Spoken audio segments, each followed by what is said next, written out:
Hello, Bronco fans and football fans everywhere. Welcome to the Broncos Buzz on this Friday, brought to you with emotion, passion, honesty, and of course, my comments, his comments, your comments in the chat. We are Broncos Buzz. We love doing this. We appreciate you guys being here. Thank you so very much on a very steamy, hot Southern California day. No doubt about that. Wherever you may be, thank you for watching. Thank you for participating in the chat. Thank you for subscribing. If you have not, please do so. It helps out the channel, it helps out the network, and it helps us appreciate what you guys do and how you feel about our show. Spence, before we get into it, I know it's been hot everywhere in Southern California. How freaking hot was it in your area? 109 it got to in Santa Clarita today. And how I know that is I went to pick up the kids at school, looked in my temperature gauge on my car, and it was 109. I'm done with summer. Bring on, come on. I know my wife loves summer, thinks summer's great, but she doesn't love this heat. I don't love this heat. Bring on snow, bring on the cold weather, bring on the cuddle weather. I'm ready for winter football. Bring on snow? Yeah. We're in August, dude. You ain't getting, let me ask you, do you get snow in Santa Clarita? Every once, I would say every other year we get snow. Wow. Okay. Well, you can cuddle when it's warm. I mean, I do. Anyways, so we had 101 today in Southern California. Like I mentioned, I'm in between San Diego and LA, east side of both of them. Not that far east, but I would say maybe, well, from LA, probably east about 60 miles. San Diego east, probably 35 miles. Wow. You done already? Yeah, I down a beer to start the show. I know. We do it every week. I know, but I didn't see your other one. Anyways, yes, but it was 101 today. Guys, it was crazy. Crazy, crazy. So wherever you are, I hope you're cool. I hope you're comfortable. And I hope you're getting ready to enjoy a show. We got a lot of stuff to bring you guys. It's going to be fun. All right. Before we get into it, let's hit the chat. Batting leadoff, Terry Speed. Have not seen you before. Thank you so much for being in the chat. It says Spence. Go ahead and read it. Spence, is for you. Spence, love the Kona beers. Amen. There they are on deck for you. Who do you have in the next 4 races from Del Mar? Great show. Well, thank you so much. I had the 4-horse who was the favorite who just finished second. In race 6, I've got the 7-horse. In race 7, I've got the 5-horse. I really like the 5-horse in race 7. Really, really like them. And in race 8, I got the 3-horse. So we'll be talking to them when those races come. But thank you, Terry, for being a part of the show. And Terry's made comments before, Bill. This isn't his first time. Okay. All right. Well, first time today. Keep watching, Terry. Appreciate your comments. But Duncan says, "What's up, gentlemen? Hope everybody's having a better week than I am." What's wrong? What's wrong with your week, Mike? What's going on with your week, man? Someone needs more attention. Okay, going on to David Yonkin. We got a great deal in the Vele trade. He was a 7th round pick and got us the 7th and a 4th. We will get into that topic as soon as we finish with the comments in the chat. Darren said, let's work on that buzz. Go Broncos. Well, I do have to preface, Darren, let me bring that back up real quick. I do have to preface it. The buzz is twofold. Okay, it's twofold. Whatever you do in your own confines of your home or wherever you are, that's your own thing. The Broncos buzz is primarily attributed to the buzz around the Broncos, around sports. It can be something else that Spence likes to do, and it's okay. But it is primarily that point. Okay? Just making an emphasis.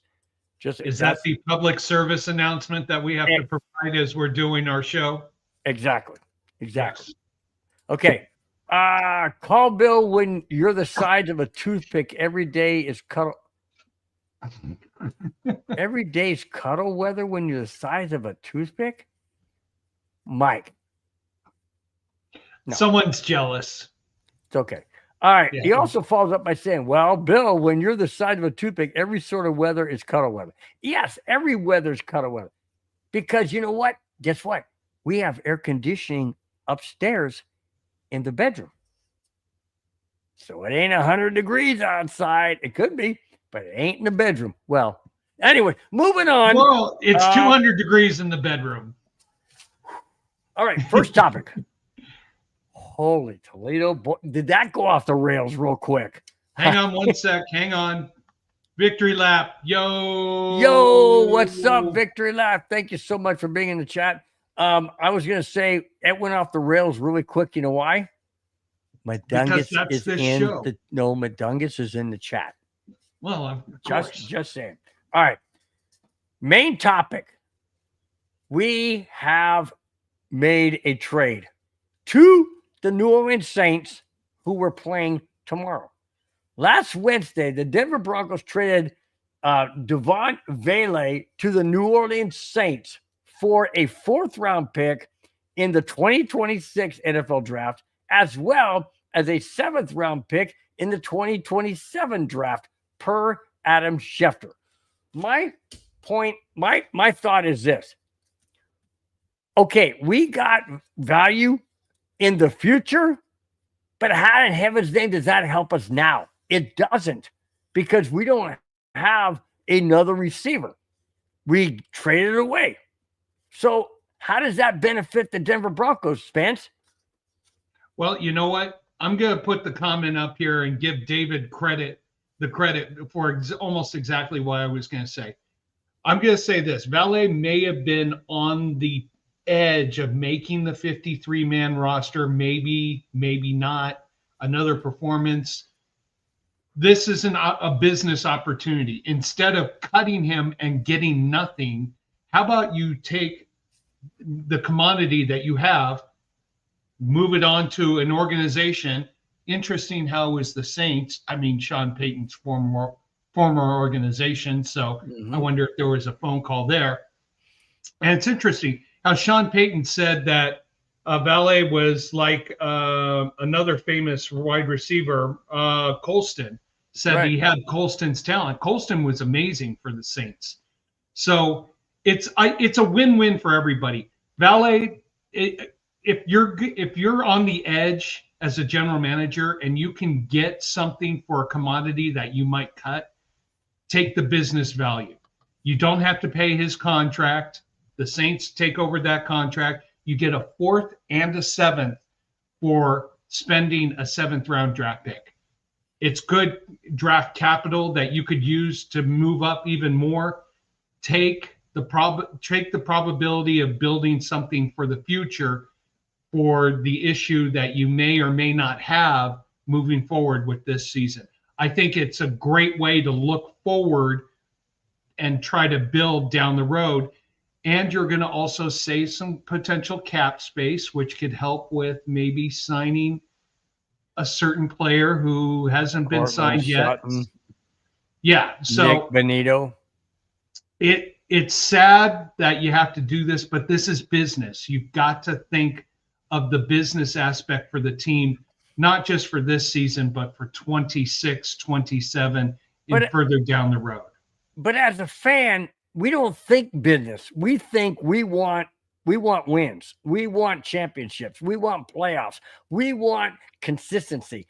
And I understand it's a business move, but it's very difficult to sell that to the it's very difficult to sell it to the what do they call it? Season ticket holders.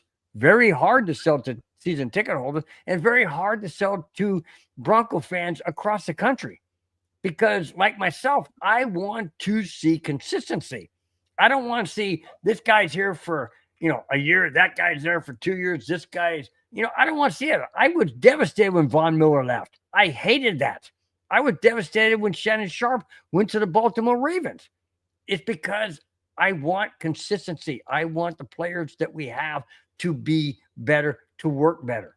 So how do you tell somebody like myself as a hardcore fan to accept something like this? Tell them that we got draft capital to help build the team. Okay. What you're doing is you're building for something that's going to be bigger and better. Victory Lap saying Sean is basically betting on Franklin and Brian being solid. That's the point there. You've got Sutton, you've got Franklin, and you've got Bryant. After that, it's a coin flip. If you can get some draft capital and draft commodities down the road for someone who might be player number 53, 54, 55, take it. Especially a fourth rounder. I mean, how many fourth rounders do we find great offensive linemen, potential Hall of Famers? Take it. If you understand, most season ticket holders have great business acumen. I mean, to be able to afford Bronco tickets, you have to have a good business mind. They'll see this as a rational, logical decision to help build the team for the future. That's how I look at it. I'm not a season ticket holder, looking at it. I don't have that kind of mind. Well, because you're looking at the emotional aspect, right?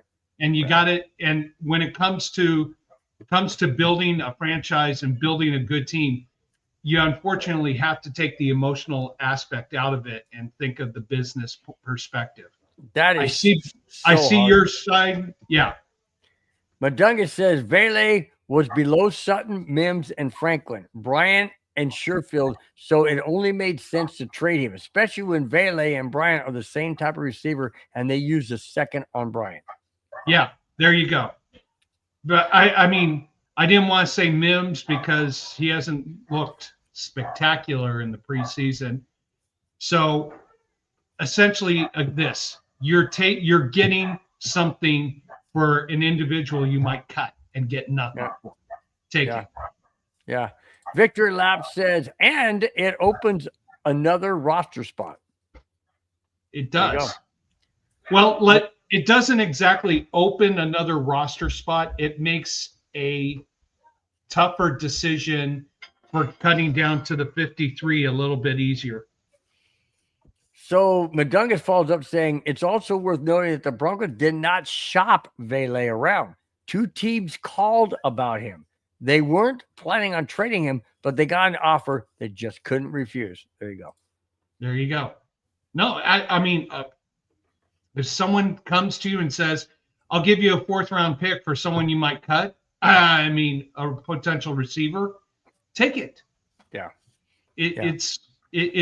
I mean, Bill, if you were going to get rid of a Cubs glove that you were never going to use again, and I'm a huge Cubs fan, I'd grab it and give you $20 for it where you were going to get nothing.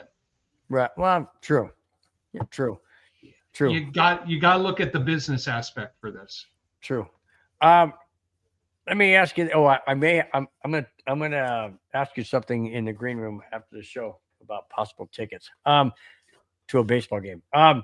Anyways, so that being said, are you gonna miss Vele? No, you're not. You want to know something? If you take emotion into it, I might miss him, but I've got such a strong business acumen mind. I think it's going. You want to know something? It was a win-win for everybody.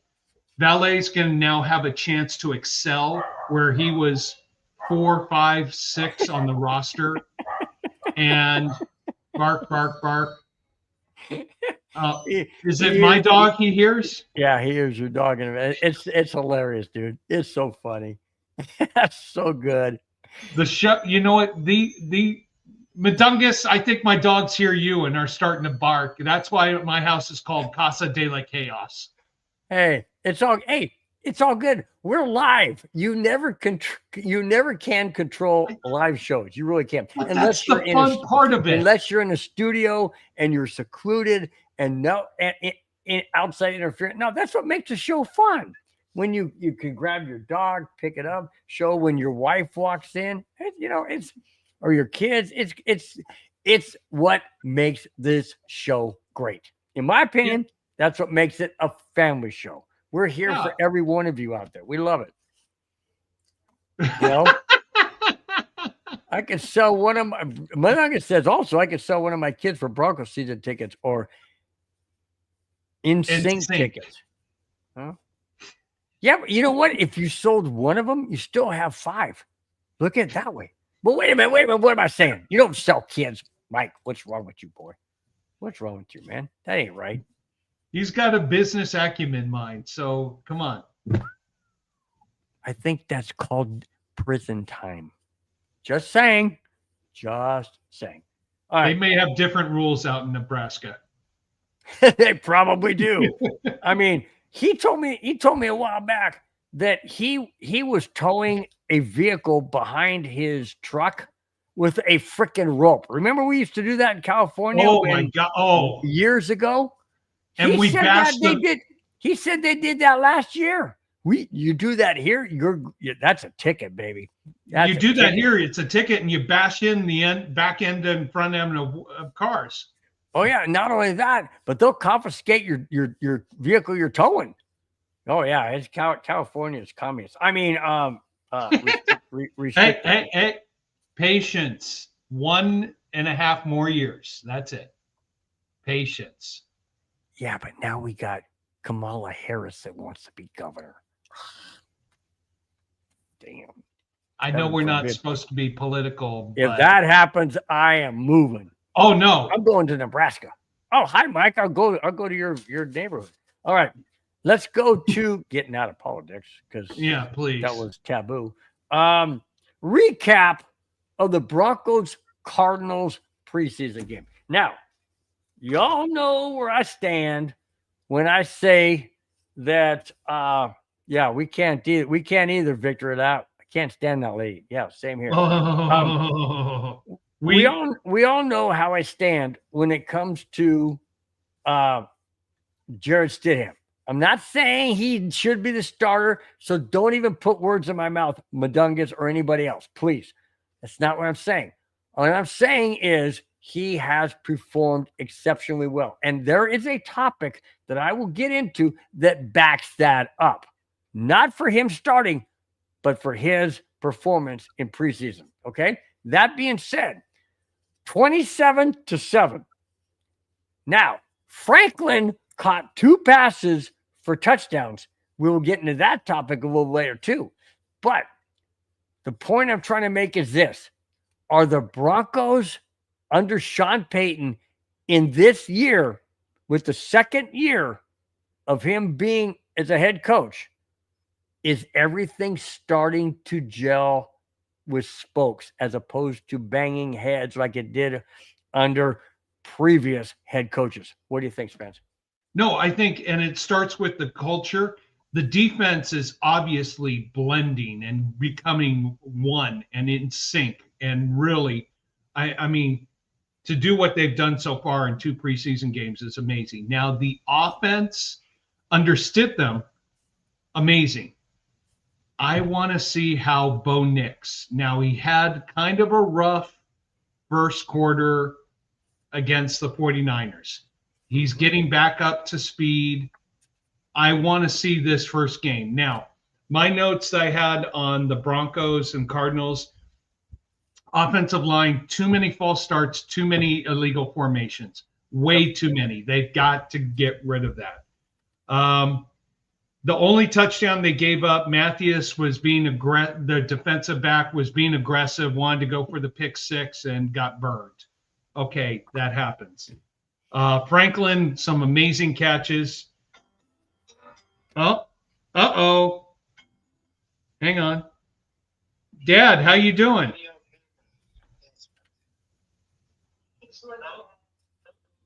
Uh-oh. Dad, are you wanting to be on the show? I'm happy to be there and listen. Yes. Okay. Do you want to say hi to everybody? Put it to the mic. All right. Well, we'll talk to you after the show, Dad. I'm in the middle of a point right now. Okay. Okay. Okay.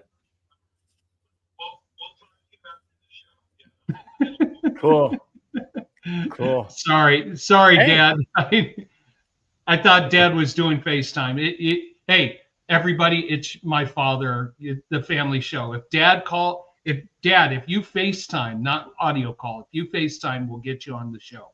Absolutely. Absolutely. This is a family show. Back to Stidham looked really good.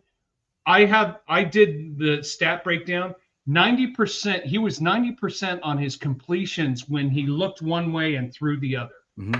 The other times where he looked right at the receiver, I think he only hit. Oh, you FaceTime? No, that's my mom. Mom wants to FaceTime? Wow. Mom, call back on FaceTime, Mom, if you want to be on the show. Let's see. Running back rankings. I think we now know who our running backs are going to be, and I don't want to say who's going to get cut and not, but I think right. We got a topic on that too. We got that topic. The only thing that concerns me is Jeremy Crusher, our punting. He had a so-so punt. Then he boomed one for 61 yards, which bounced inside the 5 and went in the end zone. Okay, but I need to see a punter that you used a 6th-round draft pick on. Yeah. I want to see consistency, accuracy, and nailing the punts inside between the 10 and the goal line. He's only done that once. Yeah, but if you're going to kick it that far, you're going to get roll. I mean, unless you get extreme height, but you're not going to get 60-yard punt that high in order to bounce and go straight up. It's not 90% time, 99% that's going in the end zone or out of bounds. So but I would love to see a 60-yard punt where you have hang time that's 5 seconds to give us enough time to get down there to down it. Who's ever done that? I can't name a kicker that's done that. Oh, recently. The old Miami Dolphin, Rudy. Speaking of Rudy. Oh, speaking of Rudy, bring it up. I'm doing it. Love you. Oh, you took it. I got it. Okay, you got it. Rudy, thanks a lot for being in the chat, man. My brother-in-law from Las Vegas. Hot Las Vegas. Oh, my God. What's the temperature? Rudy, what's temperature today? I'm saying 109. That's what I'll say. I haven't looked. I'm being honest. I haven't looked, but I'll say 109. That's just my guess. That's how hot it was out here in Santa Clarita today. Madunga says, going back to the previous, it was a tow strap, and you only bash a vehicle if you don't know how to do it. Trail vehicle rides the brakes. Hello. Okay, so you burn out your brakes on the one you're towing that doesn't work to begin with.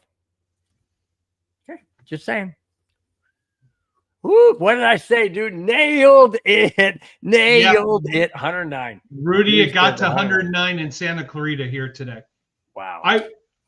Getting back to Broncos Cardinals, I think the defense is ready to go. I mean, it's going to be so much fun watching the defense. The offense, I really want to see Bo Nix play a full first half. I know that he's not playing. He's not playing. I know against he's not playing, which bothers me. But we'll get into that. Bothers me too. It's telling me that he might have some kind of injury or something that he's not ready to fully go yet, and may need another 2 weeks. That's what it tells me. Well, they're not playing any starters from what I read, and we'll get into that. That's the last topic of the show. But that bothers me. Why would you not? Every other time in past years, Victor Dopp said defense will be a top 3. In past years, the Broncos have always played the starters at least the first half of the last game of the preseason. Why is Sean Payton going against that motto? Going against that I don't. And you know what? I'll tell you this right now.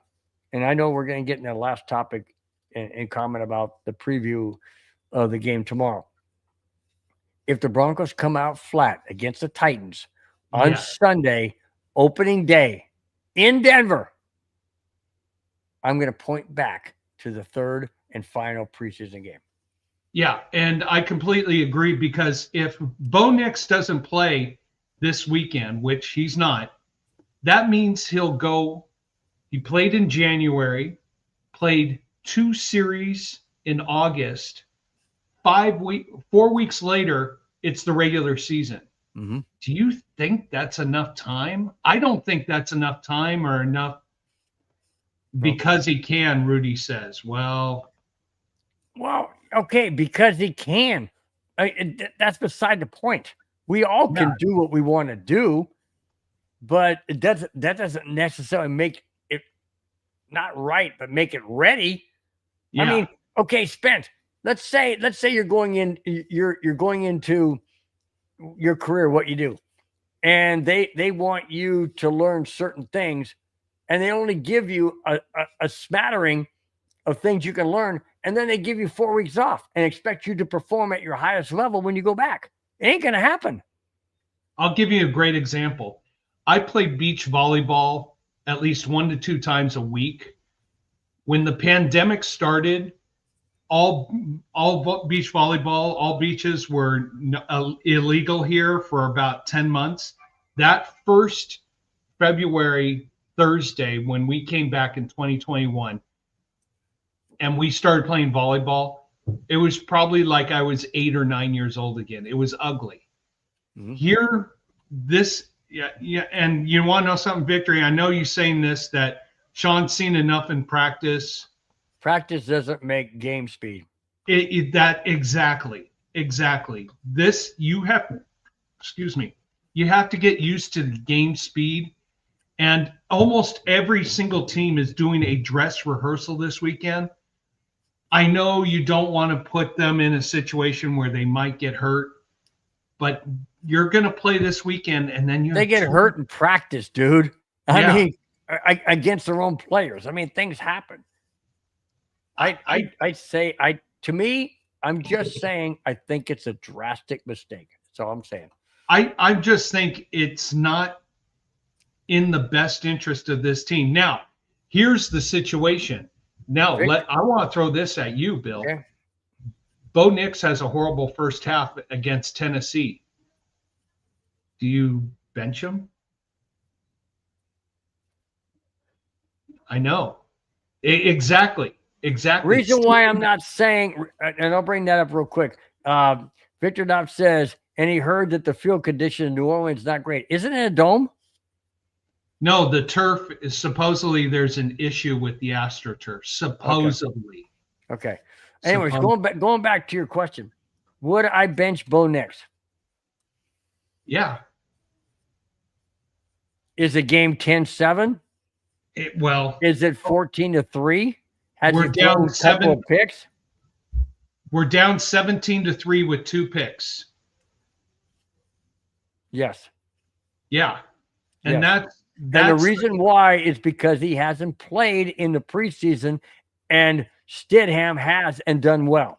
No, but Douglas, before you get on your high horse, because I know you're out there somewhere, before you chastise me for saying that, listen to what I'm saying. If Bo Nix is not playing in this week's game, which he's not slated to play, and Stidham has played well, how can you deny the fact that you take out Nix because he hasn't played well? You bring in Stidham, who has. Tell me how I'm wrong.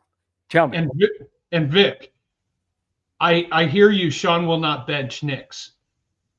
Throw a scenario. I want you to throw worst case scenario like I just did to Bill. We're down 17-3.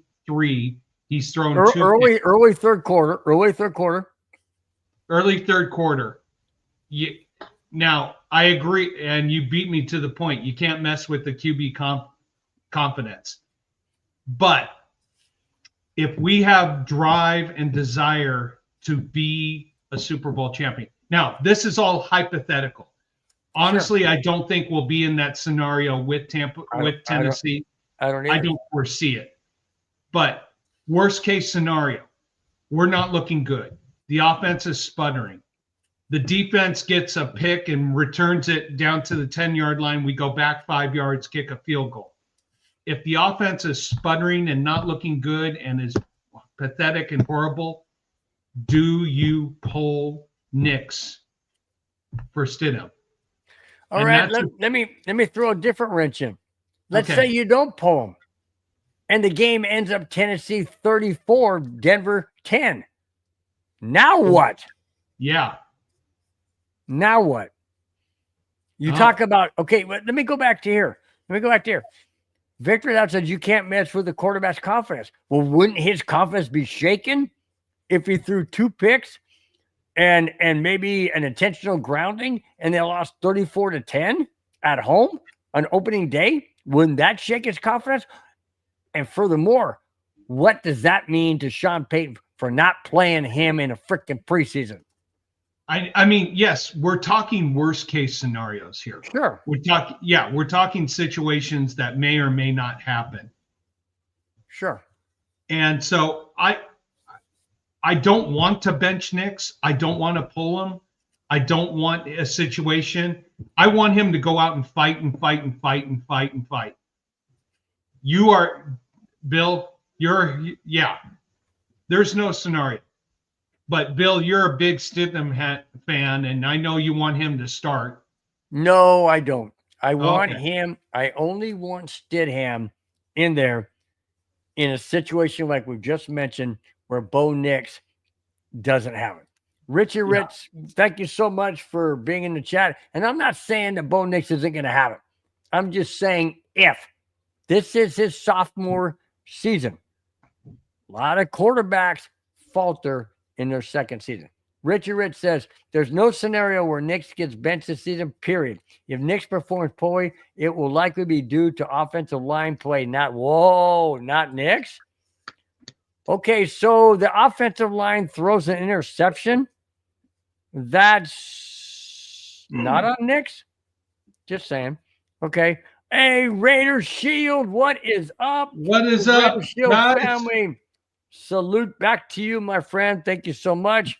I will just say, Raider Shield family, they have an amazing young lady who does amazing story time. Just watch the show. You'll enjoy it. That's all I'm going to say. Okay, cool. Richie Rich says, Kona, the answer is change the scheme, a.k.a. extra offensive line, heavier sets, etc.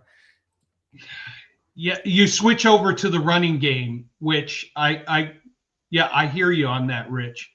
But I'm playing out worst case scenario because Tennessee's not forecasted to have a strong team. But if we get off to an awful start, now, granted, we got off to some bad starts. I know. But Dungus, why do you play into him? Why do you play into him?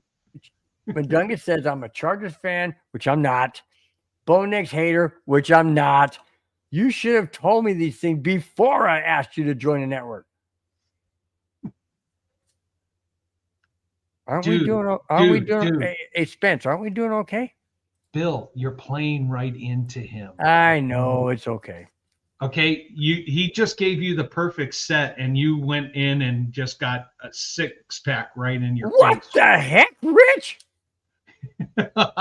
Rich says, I'm retarded. Then again, you live in California? Whoa, Rich, where do you live? Rich lives in Canada. Oh, what's that about? Outside of the country. Well, I'll tell you this. So I live in California, makes me retarded. No, living in California makes me poor. That's what that makes me. That's what that makes me. That's what I'm telling you right there. Hey, you know what? All we have to do is hopefully survive the next year and a half. Because if we don't get a new governor, Rich, I'm becoming your neighbor up there in Canada. We're moving. Oh, if we had Kamala Harris, I know we're not supposed to be political. Victor Lapp says, okay, what the heck does California have to do with A? You're right. Let's get back to topics.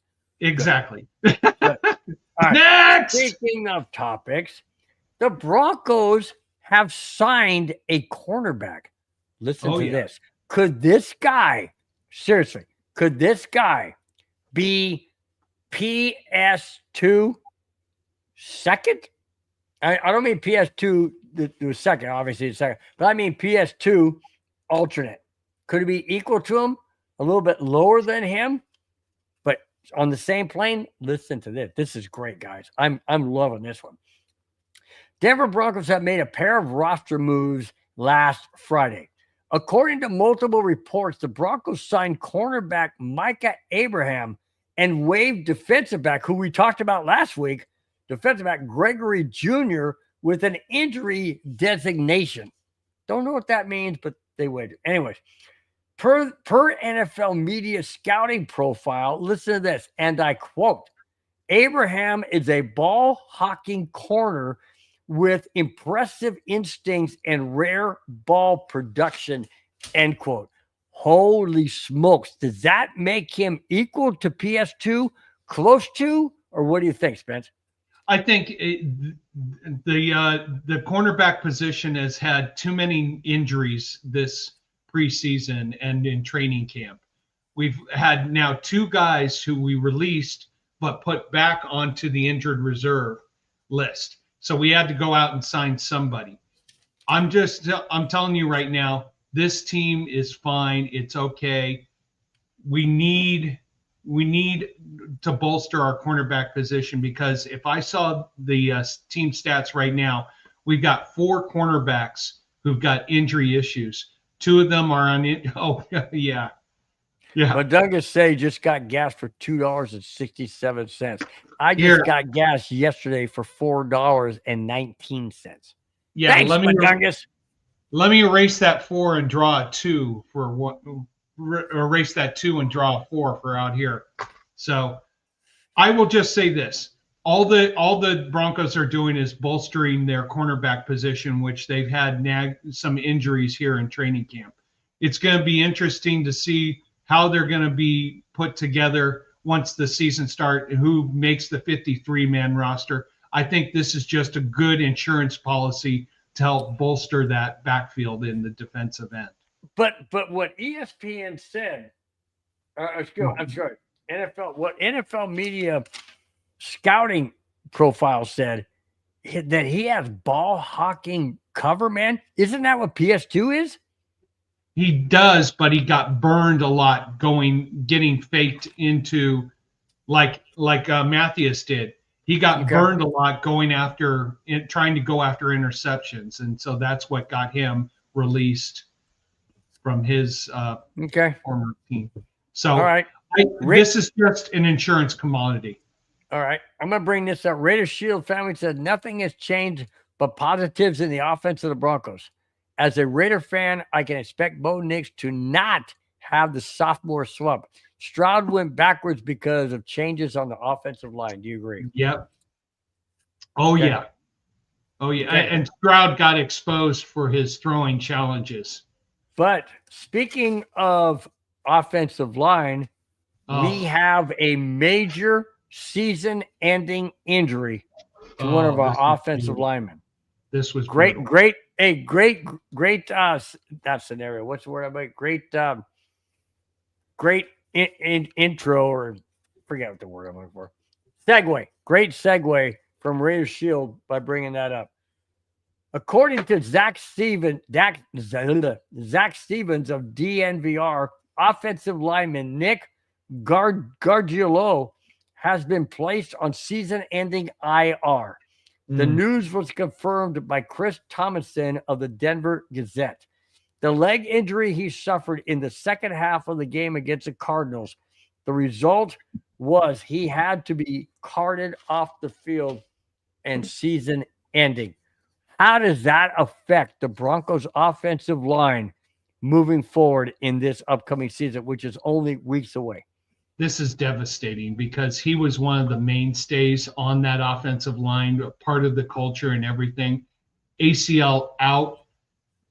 Unfortunately, now we get to the point it's next man up. But his voice in the locker room, his voice in the culture, his voice in this offensive line was huge. And for him not to be there for the rest of the year is just devastating. Hopefully next man can step up. Nick, if you're listening, take care. We'll see you in 2026 when we win another Super Bowl and you're a part of it. Yeah, absolutely. All right. He wasn't third string, Madungus. He was earmarked for potential starter. Doesn't matter whenever you lose somebody, it's going to have rippling effects throughout the entire organization, no doubt about it. All right, we have a couple of surgeries that took place this past week or so. First one was tight end Nate Atkins recently underwent, and I don't get this, but it's called tightrope surgery to correct a high ankle sprain. I have no idea what that means. Tightrope. I get it. And is expected to miss the start of the regular season per head coach Sean Payton's comments. Payton also said, Payton also didn't say if Atkins would be on short-term IR, which if he is, would force him to miss the first 4 games of the season. That sounds more serious than just a tightrope, whatever that means. I have no idea what that means. Have you ever had a high ankle sprain? No, I've had an ankle sprain, but not a high ankle. Be thankful. A high ankle sprain is up here in the calf muscle area. It is very painful. It is very restrictive. How's that an ankle if it's way the heck that high up? Because it's the muscle that connects the calf to the ankle. Okay. And it is. I have had a few of those. It's one of those very painful ones. It doesn't heal quickly, and so him going on IR for this, I wish the best for him. Tight end is a position that we need as many people, and Nate was going to be one of those. He was going to be 1 or 2 on our team. It's a painful loss, but get well, Nate. Come back mid-season, and we go from there. Yeah, Madungus, trust me, I've had one of those. And when you have a high ankle sprain, it's painful to walk, and you want to try to, as an athlete or as someone who is active, you want to keep going and going and going. High ankle sprain, you're done for at least 2 weeks if you're lucky. Wow. And you beat me to my next point. Yeah, Victor Laps's. Madungus said they linger. Yeah, but go ahead with Victory Lap. Victor Lap said dealing with both calf strains the last 6 weeks. It's a pain in the and the ass. Yeah. Wow, both calf strains in the last 6 weeks. Victor, now what the heck are you doing? He's chasing his wife around or girlfriend. I would suffer a couple of those to do that. Yeah. Yes, yeah, I would too. Yeah, no doubt.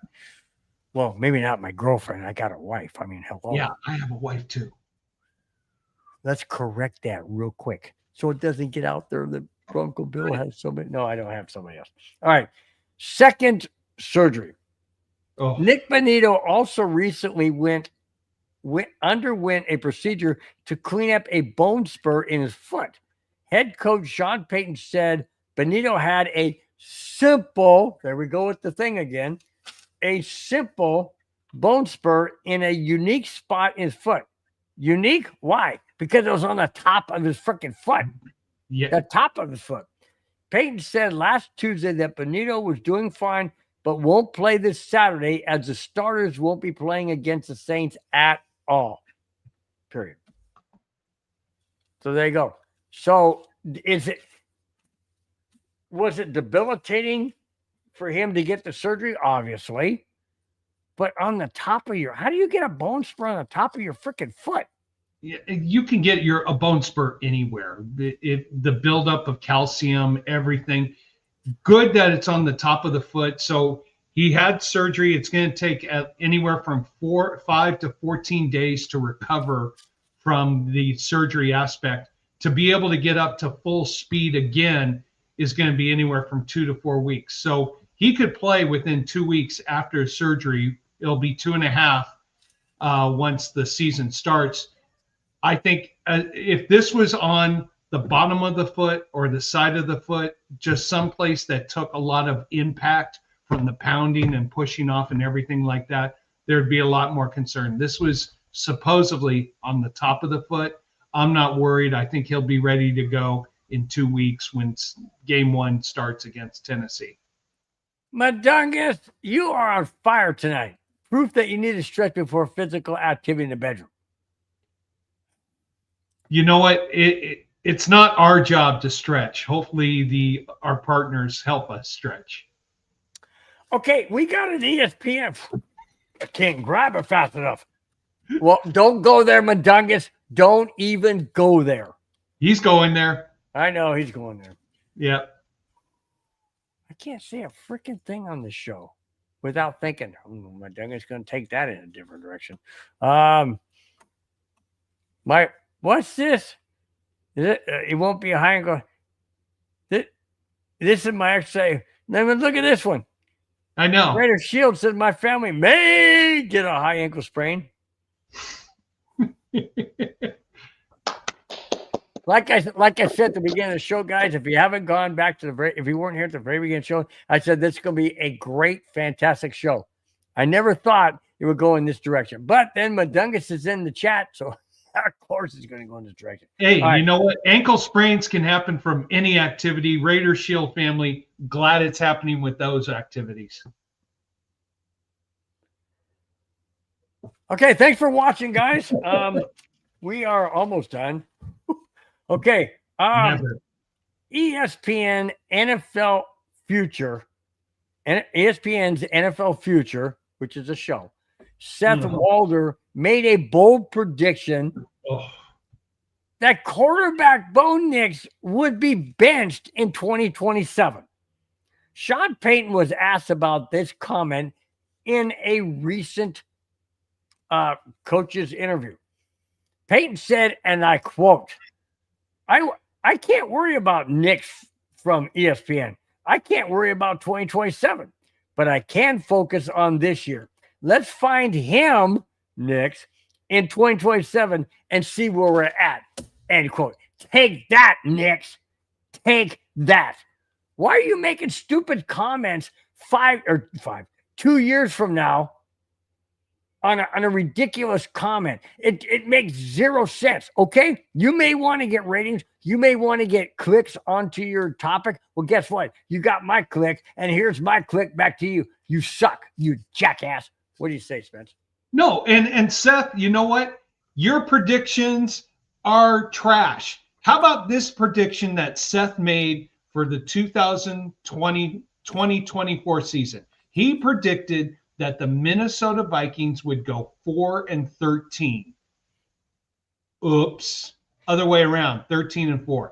Look, Seth is an attention whore. He just wants to get people talking about him. He doesn't make any predictions that come true. He doesn't make any points that come true. He doesn't care about football that exists west of the Mississippi River. He has no knowledge about anything about the AFC West. The AFC West is going to dominate the NFL this year. And Seth, all I'm going to say is stick it. Oh, do I bring up Madungus Creevy? Bring it. I try to grab it as fast as possible every time. It depends on if she swats my hand away or not. Is that the toothpick you're talking about? And then Raider Shield family follows up by saying she gets plenty of sprains. Yes. Good. Hey, you're having plenty of exercise, Raider Shield. That's good. You need to have exercise. More exercise keeps the endorphins going. I'm not going to bring up the next one, Douglas one. Big Big E is in the chat. Big E says, wasn't Nick's right the one that was predicted in Kansas City Chiefs to go on beating and win the Super Bowl last year? I don't know. Was he? We're not talking about him. We're talking about this Seth character who has no idea that football exists you got it. west of the Mississippi River. Got it. All right. We have a wide receiver who Sean Payton really thinks could be a starting wide receiver. Mims? Mm-mm. Well, we already got Cortland Sutton. Yeah. Hang on. Head coach Sean Payton believes that Troy Franklin could be a starting wide receiver this season. Franklin has turned a lot of heads this preseason.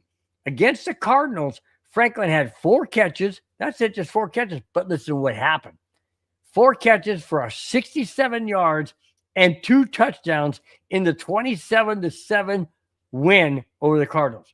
Payton said, and I quote, he had a really good camp. He's confident, end quote. We will get to see Franklin this Saturday against the Saints to see if he makes that jump to be the Broncos' next starting wide receiver. I firmly believe the connection between Franklin and Bo Nix is solid. But Franklin and Bo Nix haven't played that much in the preseason. So how is that going to equate to the regular season? That's the problem I have with the starters not playing this coming Saturday, tomorrow. That said, do you believe that Troy Franklin can make that leap to be the number 2 wide receiver behind Cortland Sutton going into week 1? Where did Troy Franklin go to college? Oregon. Rest my case. Okay, but this is the NFL. This is not college. They have to work on the same page in the NFL. They did last year, and there were some hits and misses. They're not playing that much in preseason, so that scares me. I think this is going to be a relationship that is going to be growing and expanding and getting better. Yes, they haven't thrown to each other, or Nix hasn't thrown to Franklin much here in the preseason because Nix has not gotten enough time. Franklin is getting up to NFL speed, which is great. Nix will be there. Nix is going to be fine. The chemistry is getting great with the entire team. You've got Mims, you've got Franklin, you've got Sutton, you've got talent. Let's just get this season started with these guys. I really am looking forward to the chemistry of this wide receiver core moving forward and being a threat. I think someone said here in the chat that each of the 3 receivers are going to get 1,000 yards for the season here. There you go. Yep, Sutton, Ingram, and Franklin from Madungus. Victory Lap says their chemistry is still off. I agree. It is still off because they haven't played enough in the preseason. It bothers me. I don't understand Sean Payton for not wanting to play the stars at least the first half of the preseason. I don't get it. Let me ask you this, Spence. Is it because he used to be the head coach of the Saints and doesn't want to show them anything? We don't play the Saints this year, do we? No, we don't. But, that's a good point. Do you want to show all your tools, all your tricks, all your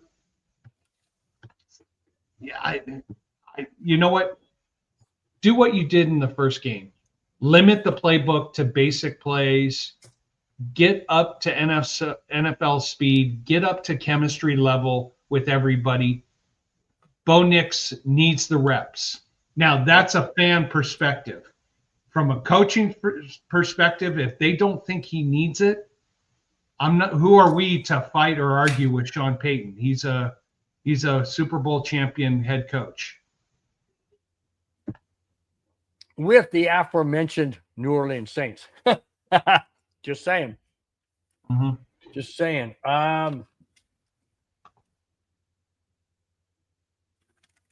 we signed. Okay, we already got to that. All right. ESPN's power ranking.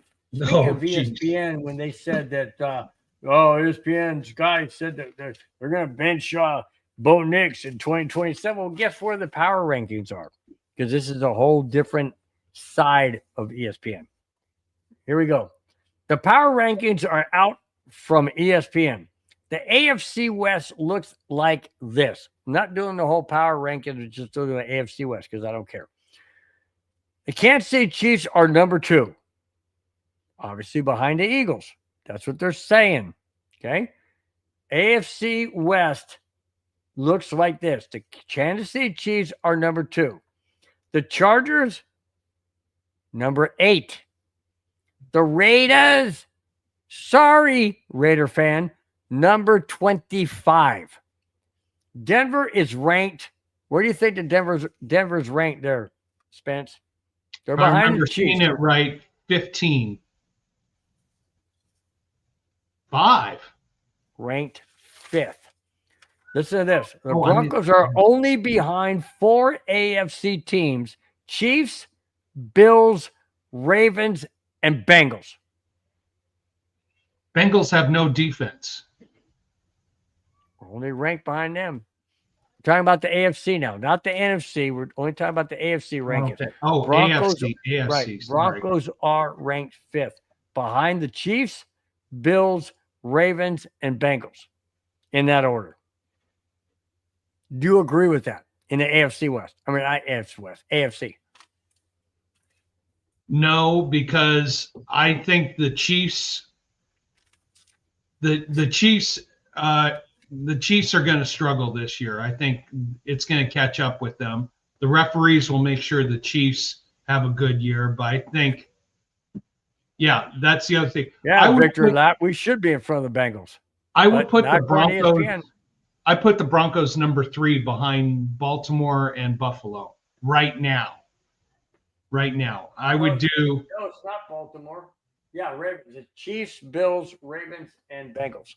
I would do Bills, Baltimore, us, Chiefs, and Bengals.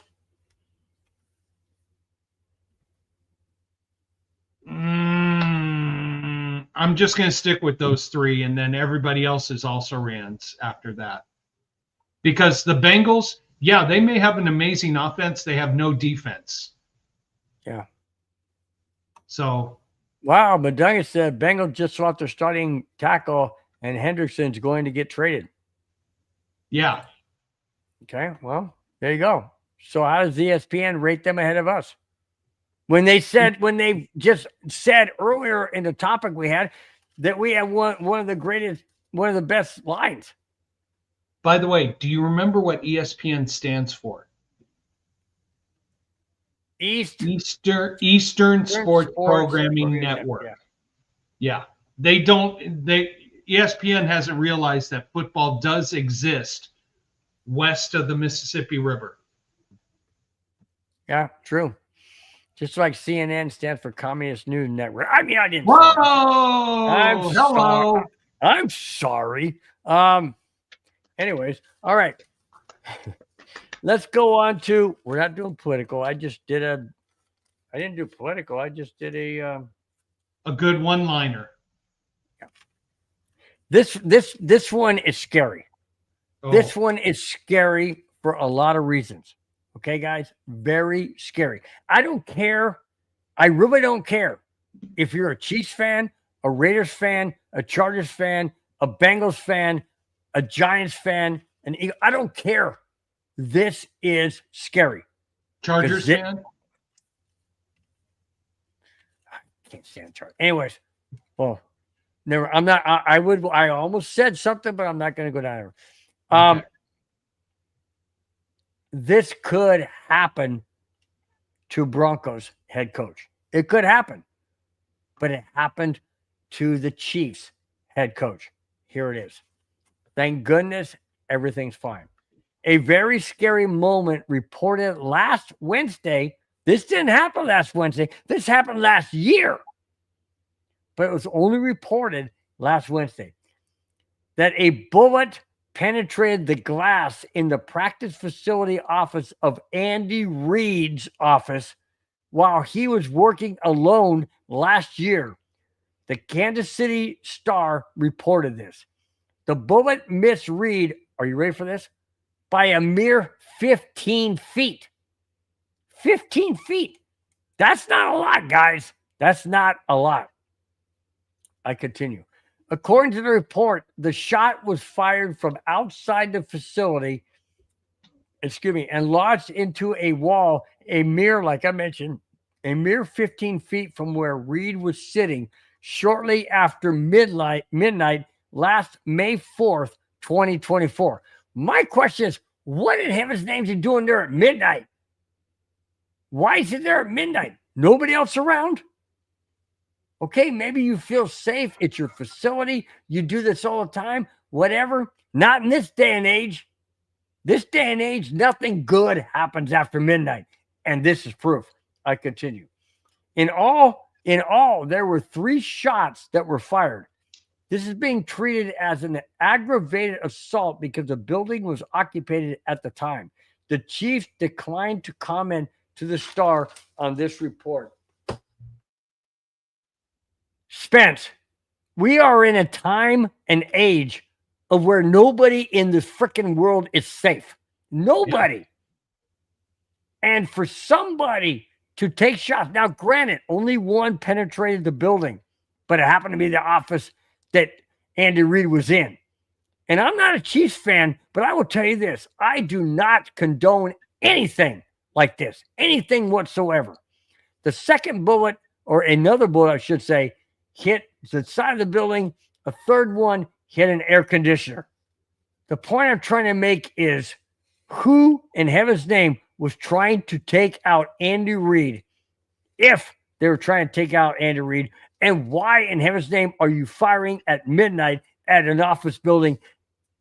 I don't get it. I'm so freaking frustrated with this. I am done with people acting so freaking violently. I can't take this anymore. Do it. No, here's what really intrigues me. This happened in May of 2024, not 2025, 2024. And here we are 16 months later hearing about this. And again, it's midnight. So it's one of those situations where someone was probably drunk and was like, yeah, oh, I'm going to have fun. By the way, Terry, if you're watching this, I'm about to hit that 5-horse in the 7th race. If he can hang on, just hang on, hang on, hang on. No! Sorry about that. Sorry, Terry, he got second. But loved him. He just got caught up. That was so cool. Yeah. No, that's but what intrigues me is 16 months later, we're hearing about this. And there were employees in the Kansas City organization that did not even know that this had happened. And they're still going to work, and they're still coming there, and they're like, oh, la, la, la. We had shots fired at the building. What is going on? And what also intrigues me is, how does someone get that close to a secure area to be able to fire bullets around? It's crazy. But this is the society we live in right now. There is, oh, here we go, political. The law and order there is no respect for law and order right now. So I hope the Kansas City Police Department and everybody investigating this finds out who did it, brings them to justice.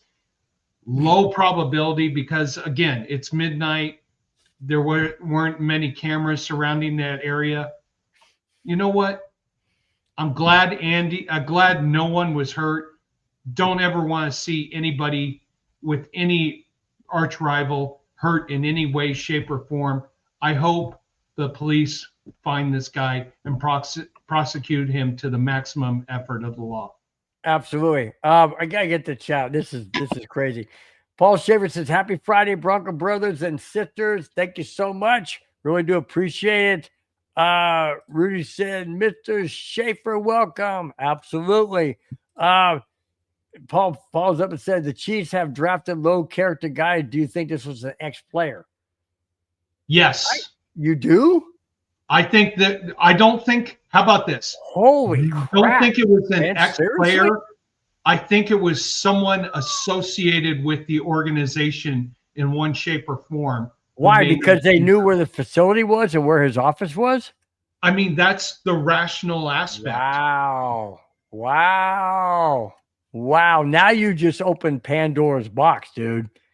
Now you just opened Pandora's box. Why do I say that?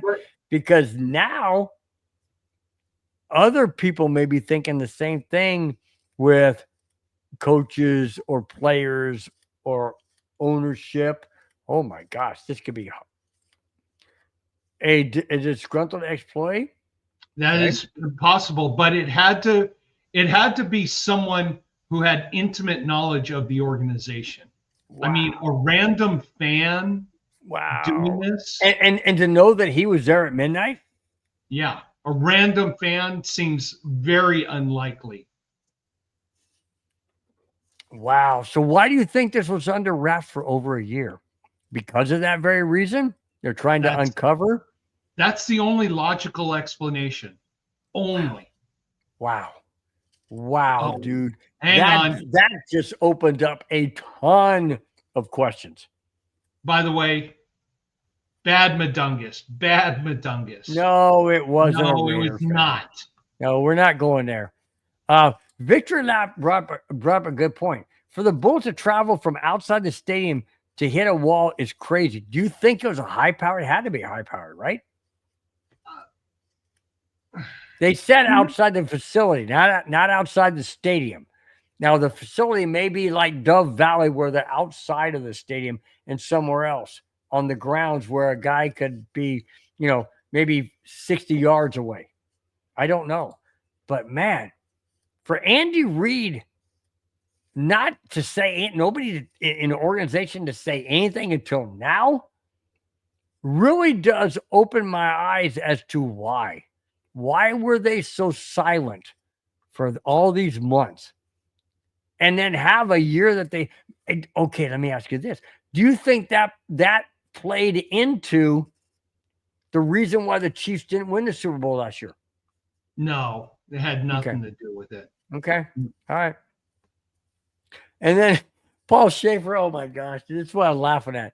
Says, how can you miss Andy? He's losing weight too soon.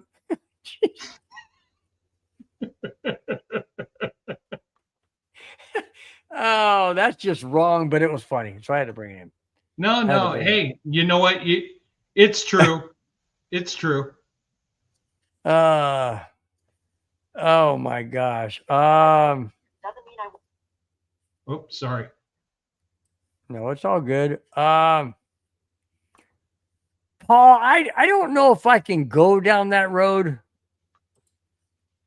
The Chiefs draft scumbags. No, we can't do that. I can't go down that road. I can't go down. I brought it up, but I can't go down it. Biggie.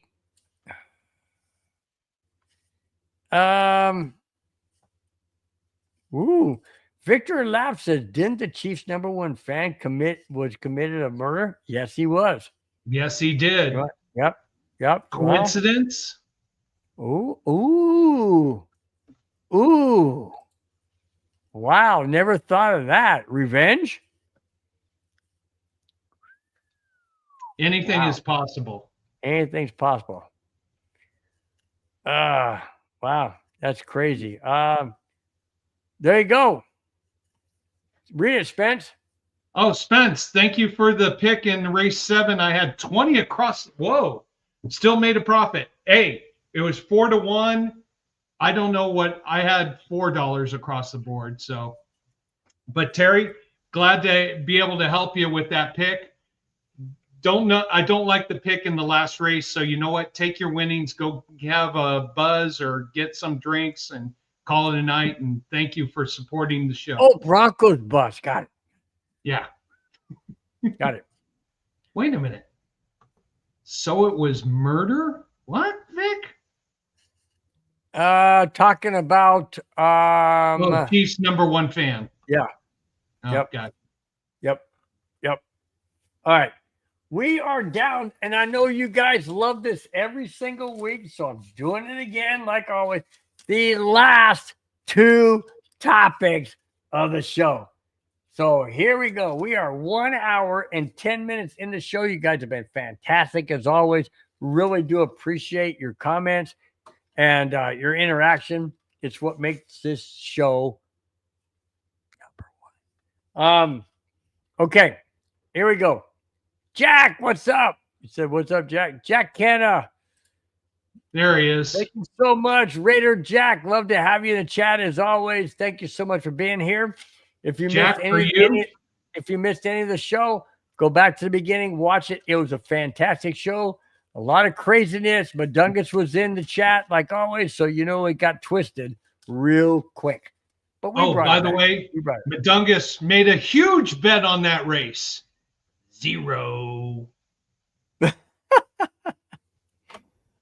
Big E Bronco said, "Do you think it was just a setup so that the NFL would feel sorry for Kansas City Chiefs and help him cheat to win? They were 8-9 team last year, and the NFL helped them win." I don't buy that. You know what? Those who watch the E channel and care about drama and all that stuff, yeah, they'll do that. No, I don't. Paul Schaefer says, "Good. I will rewind, like, and subscribe." Thank you so much, Paul. Really do appreciate it. Thank you so much for your support. And go back and watch it. It was a fun show. Last two topics. Here we go. Broncos have tough decisions to get to the 53-man roster to start the season September 7th, I believe. Somewhere around there. Anyways. Jack said, "Jack to set up the show. Bill is a Chargers fan. Bill wants them to start over Nick's summary over." Not true. Watch the freaking show. Don't listen to Madungus. He's twisted. Don't do it. Anyways. All right. The Denver Broncos face tough decisions to get to the 53-man roster for the season. Players on the bubble are the following. Running back, and I'm gonna break them down. Each section, I want you to comment. Okay. Running back, Jaleel McLaughlin and Audric Estime on the bubble. Do they make it? Estime, no. McLaughlin. See, this is the question, because normally you would only carry 3 running backs, but if you want to carry 4, then here's the problem. You're on a 53-man roster. Where do you take from? So Estime, no. McLaughlin, that's a decision I don't want to have to make. I would say, I want to say, the heart wants to say yes. The brain wants to say probably not. Should I go back to the chat real quick with Madungus or no? Nah, it's not worth it. I think so. It's fun. Go for it. All right. We had a conversation about high ankle sprains and this and that. So Madungus chimed in and says, "Oh, and Victory Lap sprained his calves doing bedroom exercises." Anyways, going back to this. That's a positive. Those are positive injuries. We want to have more of those type of injuries. I am not going to expand on what that is. Just, you guys open up your mind, open up your thought process, and let it go. Okay. Defensive lineman Jordan Jackson and Ioma Uruzarike on the bubble. Which one makes it, which one doesn't, or both don't? Both don't. Okay. It's a brutal decision, but, well, you know what? they've got one more game to prove it. But if I had to be general manager and coach right now, I'd say neither. All right, safety, Sam Franklin Jr., Kidron Smith, and Delarian Turner Yell.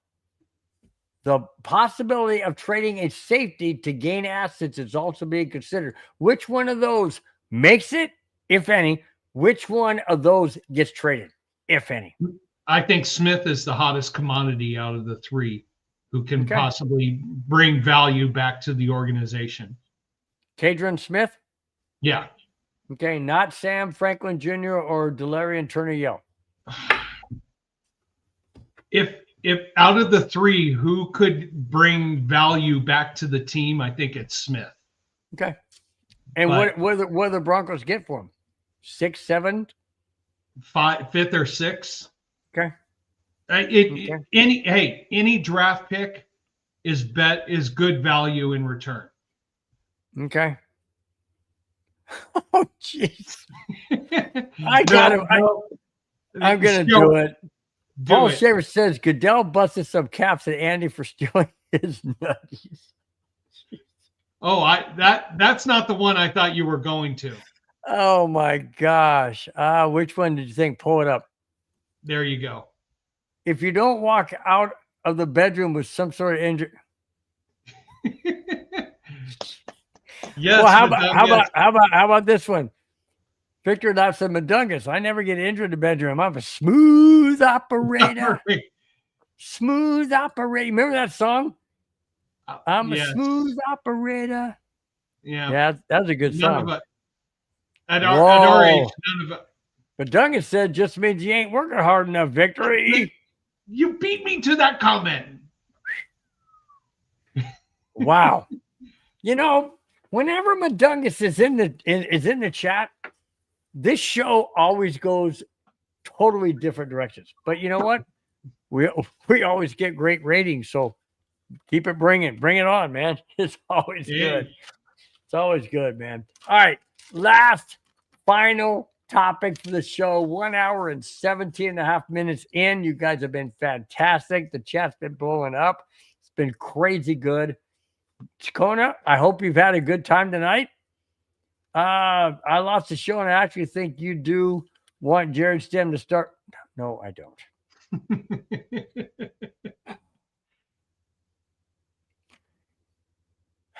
They just don't get me, Spence. They just don't get me. Here we go. Broncos. I'm sorry. I'm sorry. I apologize. I have the preview of tomorrow's show is the last topic. I'm sorry. I apologize. My bad. Here we go. Next to last. Tomorrow's show? I mean, tomorrow's game. Oh, God. I was like, oh, are we doing the neighborhood for the final preseason game? No, we're not. All right.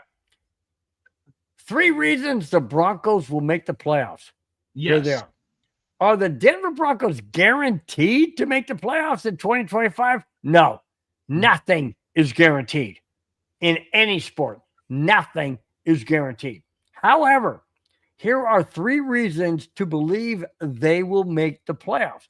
Number 1, elite, and now I'm gonna do each one. I want you to comment, Spence.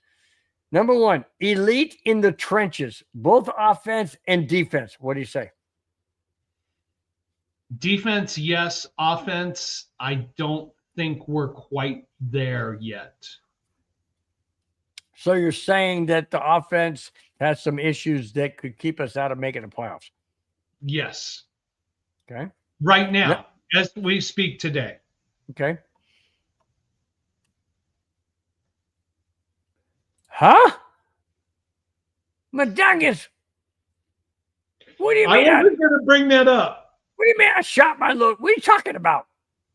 Oh, you mean it's in reference to the last time? Okay, got it. Number 2, elite coaching with Sean Payton, Vance Joseph, Davis Webb, and Zach Strief. Absolutely. That's one of my 3 reasons I had. But yes, coaching. So can coaching what am I going to say? I don't want to say, can coaching outperform the offensive line that you say is not adequate? I think coaching can help improve the offensive line, which is not there yet. It's getting better, but it's not there yet. Because of the injury that we just suffered. No, I don't think Cardinals? it's because of the injuries. I think it's the chemistry that's not quite there. It's still building and building. Okay. Okay. And number 3, strong depth across the roster. And that's my point. Jared Stidham and the reserves that we have can come in and produce and perform at a high level that they have already shown. We've had 2 blowouts in the preseason. Yes, it's against the second and third string players. Who gives a frosty? You know what? I don't care. You have to perform against the players you're playing against, and they've done that. My point is, number 3, strong defense across the roster. Do you agree? So here are my, you had 3, here are my 4 points why we're going to make the playoffs. Number 1, defense. Okay. Defense. Number 2, our schedule. If you look at our schedule, we have a very favorable schedule. Number 3, coaching. We already talked about that.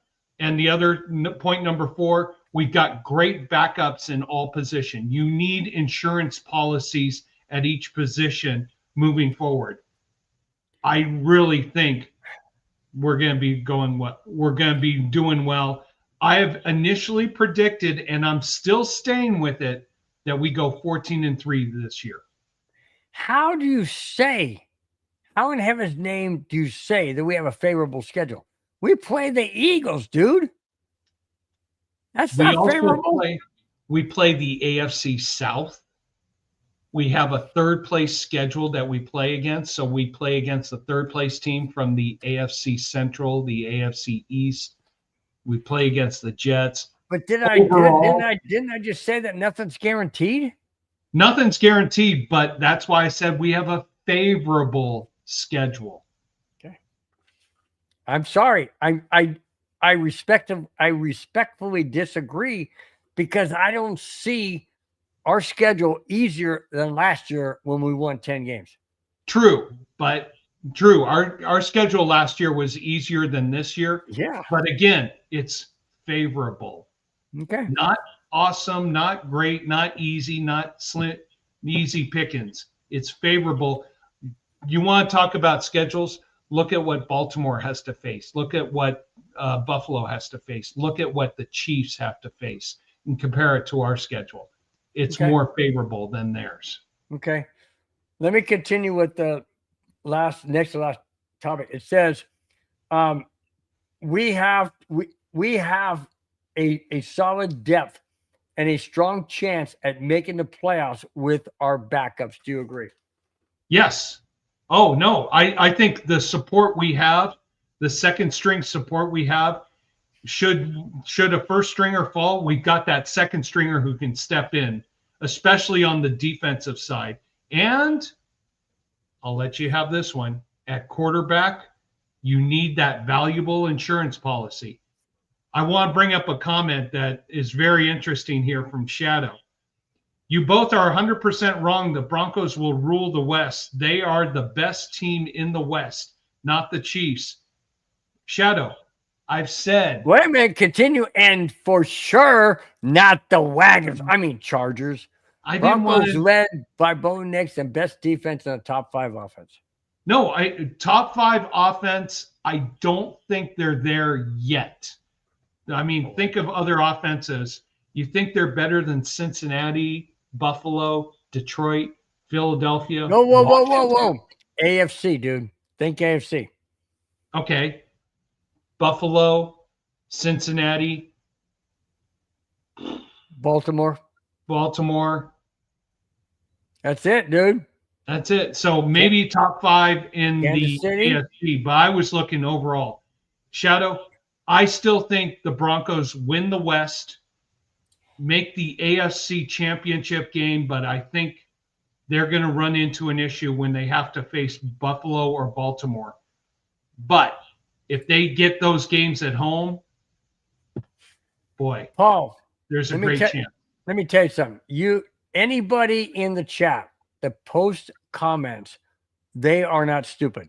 I just want to tell you that, okay? You don't have any stupid comments. You have comments that you feel are important for us to respond to. So just to let you know, you don't have any stupid comments. But thank you for.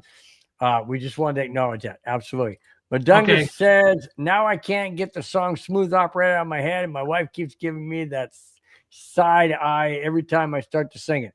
Smooth Operator. No, is that a positive side eye or is Well, that one of those rolling side eyes? But I don't know. anyways, Paul Schaefer Hey. goes, Smooth Operator. I love it. hey, Shadow. Yeah, Broncos end 13-4, 14-3. I agree with you. But Jack, I will take you up on that offer. Let's see. 14-3. I will bet slamming a beer on air that Denver doesn't get 14 wins either. We both win. Yes. Huh? Hey, Jack, they don't get to 14. I'll slam a beer. Even if they do get to 14, I'll still slam a beer on air. Let me just put this. Let me just put it this way, Jack. No matter what, Spence is going to slam a beer. Doesn't matter. Doesn't matter. He wins a horse race, it's done. He loses a horse race, it's done. That's just Kona. That's just Spence. It's the way he is. That's the way I run. That's why we're called Broncos Buzz. Now we are the last Broncos Saints preview. Here we go. Tomorrow night at New Orleans. Hey, shut up. The fuck What? is that? Something, all of a sudden I said tomorrow night and the freaking phone went off. Okay, tomorrow night, Denver Broncos at New Orleans Saints. Watch the game on your favorite channel if you can get it, whatever. Anyways, it's the last preseason game. It is the Broncos at New Orleans. Sean Payton goes back, quote, home to where he coached the Saints for all those years. Won a Super Bowl with the Saints against the Indianapolis Colts. That being said, the preview that I have of this game, my thoughts of this game are this. I'm very disappointed that Sean Payton is not playing any starters. Very disappointed that he's forcing, in my opinion, the starters to play cohesively, connected, and in sync on week 1 at Denver against the Tennessee Titans in 2 weeks from tomorrow night's game. I don't agree with it. I don't like it. I think it's absolutely stupid, but I'm not the head coach. Maybe I'm 100% wrong because I'm not the head coach. Maybe I don't know what Sean Payton knows. All I'm saying is I don't agree. As a fan, I don't agree. That being said, let's find out what character comes out of these backups that can elevate themselves to the 53 or the practice squad to make this Broncos team an elite team going into the 2025 season and hopefully into the playoffs and deep into the playoffs. What do you think, Spence? No, and I agree with you. I would love to see the first string offense play that first half together to get that chemistry, to get that bonding, to work that connection between Bo Nix and Franklin and Mims and Sutton, get that offensive line, get RJ Harvey, we need the first string out there getting up to NFL speed. For Sean Payton not to do that, I see both sides. I see him, he thinks, okay, they're ready to go. But as someone who loves football, you want them to have a cohesive time together before that first game starts in 2 weeks. This first string working together would not have played a full game or even a full quarter for 5 weeks. Yes, you can do everything you can in practice. Yes, you can have combined practices where you're at practice speed. I want to see this team on the field, full speed, working together, opening the playbook. Yes, you're going to save 80% of the playbook for the regular season, but we want to see the chemistry building now so that it looks better once we get to that first game against Tennessee. I'm going to bring this up real quick. Jack says, I agree Denver's the best team in the AFC West. Jack, let me ask you this. You are a Raiders fan. There's no doubt about that. You're a Raiders fan. So let me ask you, why do you think Denver is the best team in the AFC West? What are you basing it on? Why are you not putting the Raiders higher? Okay, let me ask you this question. 1 through 4, because there's 4 teams in the AFC West. You say the Broncos are number 1. Who's number 2? Who's number 3? Who's number 4? All right? I just want to throw that out there, Jack. Give me your answer, please, before we go off the air. I would love to know your thoughts. I'm going to say, Jack, I would say that you'll probably say Broncos, Chiefs, Raiders, Chargers. I would switch Broncos, Chiefs, Chargers, Raiders. Either or. If the Raiders offense can figure things out, I think they may surprise a few teams. Their defense is getting better and getting better. If that offense under Geno Smith, by the way, only on Beer 2, you'll catch up. Jack Cannon said that. If the Raiders offense and Geno Smith start figuring things out early and quickly, new person in the chat. KDO Beth says, I feel like trading Vele was more for Vele than the team. You know, I had not thought of that. No, and that's what I said earlier. I think it was a good trade for all parties. Vele gets a chance to be a number 1 or number 2 with New Orleans. New Orleans gets a receiver. They need the commodity. The Broncos don't have to release him and lose value. They get a 4th and a 7th round pick. So everybody's going to benefit from this. And yes, it may come back and burn us that Vele becomes an all-pro, but as we look at it today, we invested a 7th round draft pick and got back a 4th and a 7th round pick. But here's the deal. Here's the deal. He's on the NFC team. We only play him once every 4 years, so who cares? We won't see him for another couple of years. It doesn't matter. Doesn't matter. We won't see him for another 3 years. Yeah, doesn't matter. Doesn't matter. But I wish the best for him. Want him to succeed. Want him to be successful, because he's now has an opportunity, and it's great. Sure. I always wish the best for former Bronco players, unless we have to play them. Then I don't wish them any goodwill at all. I mean, not that I don't want to get hurt, but I don't want them to do well. Put it that way. Unless they go to the Raiders. Now you're talking about Jack Canna. I know, but Jack knows I'm joking with him. Yeah, I know. You guys got a good running rapport, whatever. It's good. It's all good. It's all good. It's all good. Shadow Walker, what is up, man? It's a 2025 Super Bowl, guys. Not 2026. I bet 1,000 months ago on them at 4,800. That is how sure I am. Also, had them winning 10 games last year. Wow. You bet. You put. Wait a minute. I bet 1,000 months ago. That's 83 years ago, before the Denver Bronco franchise came into existence. That couldn't have happened. Okay. Now, you know what? You know what? Hey, Shadow, I'm glad you won. That's the important thing. Guess what? I got it right. Jack Kent says, Bill, you got it right. Denver 1, KC 2, Raiders 3, Chargers 4. Would have said 3 for Chargers already. Had a lot of injuries. True. You know what? The Chargers organization, even with Jim Harbaugh, are snake bitten. It's just they should have stayed in San Diego. Then I got to hear all these freaking idiots out there going, I see when they were here, I saw nothing but brand new jerseys whenever they won. Oh yeah, I've been a Charger fan forever. Next year, I go, where's your Charger gear? Oh no, they suck. I don't wear it. Come on, I'm a Cubs fan. I've endured many seasons, a lot like this year too, where they've sucked. And the curse of LT. Yeah, well, Yeah. that's probably true. That's Yeah. true. But here's the thing. I've suffered with the Cubs until 2016.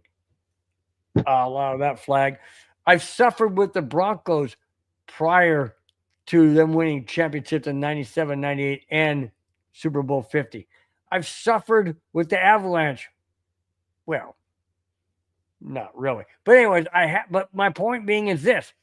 You know, I I don't wear my gear only when they win. I wear it all the time. All the freaking time. All the time. Doesn't matter. People go, man, I was at the golf course today. I had my tumbler of coffee, and a guy walks up to me and goes, "You're a Cubs fan?" And I said, "Yeah, why?" He goes, "I'm sorry." I said, "Why are you sorry?" "I'm not." He goes, "Well, they had a 6-game lead. Now they're down by 7. Okay, so that's not going to change my opinion whether I'm a Cubs fan. I felt like saying you freaking moron, but he was already starting to piss me off. I was about ready to tell him his tea time was 2:30 in the afternoon, but anyways, all right, I digress. All right, go on. No, Are we done? I think we're done. I think it's time to say thank you to everybody in the chat. I had to go off on a tangent right before we ended. That felt great. I got it all out of my system. Spence, right. take us home, bud. Yeah. Hey, Terry. Oh, the boss is texting. Are you guys coming? Uh-oh, the boss wants me to come. So, whoa. Don't let Madungus hear you say that word. Madungus, calm. Terry Speed, thank you so much for being part of the show. I'm glad I was able to give you a second place. I'm sorry it wasn't a winning pick for Del Mar. I don't know who that is. David Yonkin, thank you so much for being a part of the show. Darren, yes, I'm glad we're working on that buzz, aren't we all? Victory Lap, yo, Vic. Vic. Let's see. Oh, Rudy, 109 in Vegas. Guess what? From here, it goes down. The temperature goes down. I'm promising you. It's going to be that way. We're past this. Richie Rich, thank you so much for being a part of the show. Raider Shield family, love your telecast, love your broadcast, love story reading time too. So appreciate you guys being a part of the show.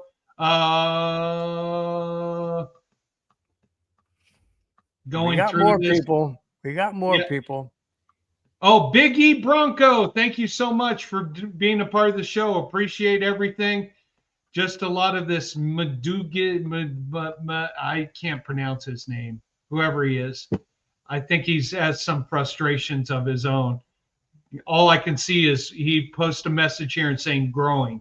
So he must have growing injuries or something like that. Rudy. Oh, Paul Schaefer, happy Friday. Thank you so much for being a part of the show. And got a walker? I'm getting to it. I'm going through it. Terry Speed saying thank you for the pick again. Just going. A lot of chats tonight. Great. Thank you guys for having so many comments, being a part of the show. We love hearing everybody's comments and opinions. Appreciate it all. Paul Schaefer. Leonard will be a D coordinator soon. Yes, he will. And it might be sooner than later. You might want to read that. Do you want Uncle John to tell his Tony Dorsett story? No, honey. That was your wife. I know. Go back to reading the other ones. It's the smooth operator. Shadow Walker, thank you so much for being a part of the show. We do appreciate it. Yes, we will go 13-4 or 14-3. I hope 14-3. Jack will pound a beer with you any night, no matter what the record is. Appreciate you being a part of the show. Thank you so much. Whoa! Chewy chimes in the very last chat. Says, "Hey, I made it. What's up, fellas? We're just going through the chat comments, so you'll be the last one that Spence talked about. Go ahead, Spence. KDO Continue. Bets, thank you so much for being a part of the show. Yeah, Vele was a good business decision. If you can get value for someone you might be releasing, a 4th-round draft pick and a 7th, that's all good. Jack Kenna, Shadow KD, and Joe Brewer, thank you so much for being a part of the show. Bill, hope your mother-in-law is ready for our dates during the season on Sunday. She's 96. Hope you're ready. Honey, I will be there as soon as I can. I've got to finish up wrapping up the show. Chewy, thank you so much for being a part of the show. Daniel Miller, there's a new one. Thank you. How excited should we be for sale between the Broncos and Rockies? What? Wow. You mean for the Rockies? I don't know what Rockies? that means. I hope it's for the Walmart family to buy the Rockies because Right. we That's have what I'm both thinking. been pushing for that. That's what I'm thinking too. That's what I'm thinking too. We want that to happen because then you'll have the battle of the families, two owning. Oh, come on. I gotta name this. 3 amigos: Vance Johnson, Ricky Nattil. Hang on. Vance Johnson, Mark Jackson, Ricky Nattil. Smack! Yes. Got you, baby. Got you right there. Don't tell me I don't know my team. Oof. And with that, guess what? We are going to end the show. I nailed it, dude. I nailed it. Vance Johnson, Mark Jackson, Ricky Nattil. Take that, Bronco fans. Tell me I don't know my guys. Yeah. Oh, by the way, in that drive. The drive in Cleveland, who caught the tying touchdown that forced it in overtime? All right. Don't look at it. It was either Mark Jackson, Vance Johnson, or Ricky Nattil. Who was it? Mark Jackson. Bingo. We are done, guys. We are done. No. What? Chewy. Oh, we got a super chat. Thank you, Chewy. Hey, thank you so much, Chewy. Problem. Appreciate that. But wow. But before we go, Daniel Miller heard a deal between the Broncos and the Rockies is very close to being done. I am a monster Rockies fan. I'm a huge Rockies fan. Hang on. Let me contemplate this a second. You heard a deal between the Broncos. What's DN? Oh, Denver Broncos, Denver DN. I think he was trying to quickly type and. Rockies is very close to being done. Between the Broncos, now he means the ownership? Big E, no. It's okay, so I realize no, he's not. No, not even close. I have a very light buzz going on right now. Very. No, let's put this back up. We got to put this back up. We always put up the super chat to stay on there, because we really do appreciate it. Thank you so much, Chewy.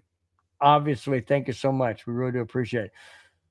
If there is something going on between the Broncos organization, meaning the ownership, and the Rockies ownership, we've talked about this many times, Spence.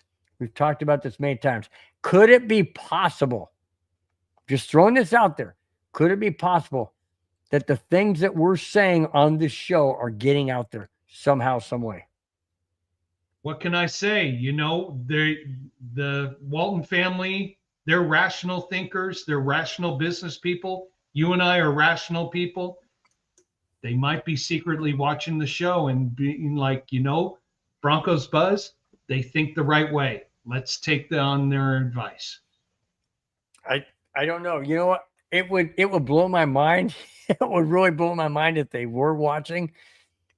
But that being said, what if this is in the works somehow, some way? Wouldn't that be fantastic? You've got the Stan Kroenke ownership group owning the Avalanche and the Nuggets. And you got the Walton Penner ownership group owning the Broncos and possibly the Rockies. Wow. Hang on 1 second here. Daniel, show me. I'll research this. The Rockies fired their coaches again tonight. Wow, that would be the second time this season. Okay. I have not heard this, Paul. Padres' new ownership helped. Helped what? Helped with what? I don't understand where that's coming from. I live in Southern California. My son, my grandson, my nephew are big, huge Padre fans. I get Padre news all the time living in Southern California. I don't know what that means. I have not heard anything. There you go. Paul Shevers says, Waltons, if you're listening, thank you ahead of this Super Bowl run. There you go. Wow, we're getting a lot of chats late in the show, man. Way late in the show. This is great. Yes,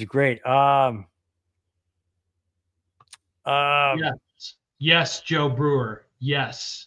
As a Rockies fan.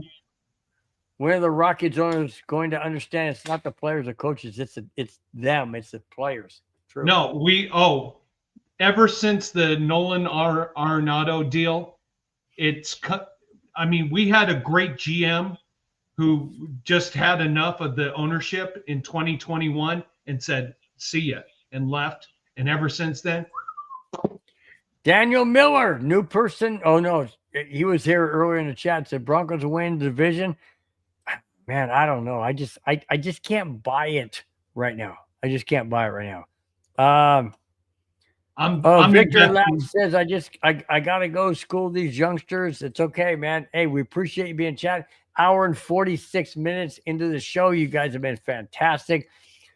Spence has already run down the people in the chat. We got to get out of here, guys. Or we're gonna go on until 8 or 9 o'clock tonight. Okay, I'm gonna answer this one. All right, Bill. Who is the first quarterback to ever take the Broncos Super Bowl? I know what it is, and you know who that was? That was. Oh, I know the original number 7. Craig Morton. Thank you. Craig Morton, number 7, the original number 7, yep. Craig Morton. Speaking, you guys have to know I'm a Bronco fan. I love this team. I know my players. You're calling a what? A shutout tomorrow? No, it's not going to be a shutout. Not going to be a shutout. Way. No. But I'll tell you this: if there is a neighborhood for all 162 Rockies games, I will host it. We don't do Rockies because there are 162 games. It's just way too many.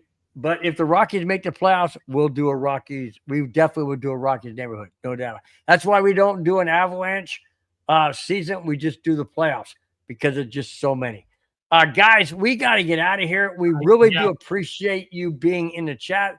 This show was amazingly awesome, like it always is. Why? Because you guys are here. You guys are participating. You are bringing your comments. You're bringing your topics. You're bringing your thoughts. We absolutely appreciate it beyond anything else we could do. We do what we do.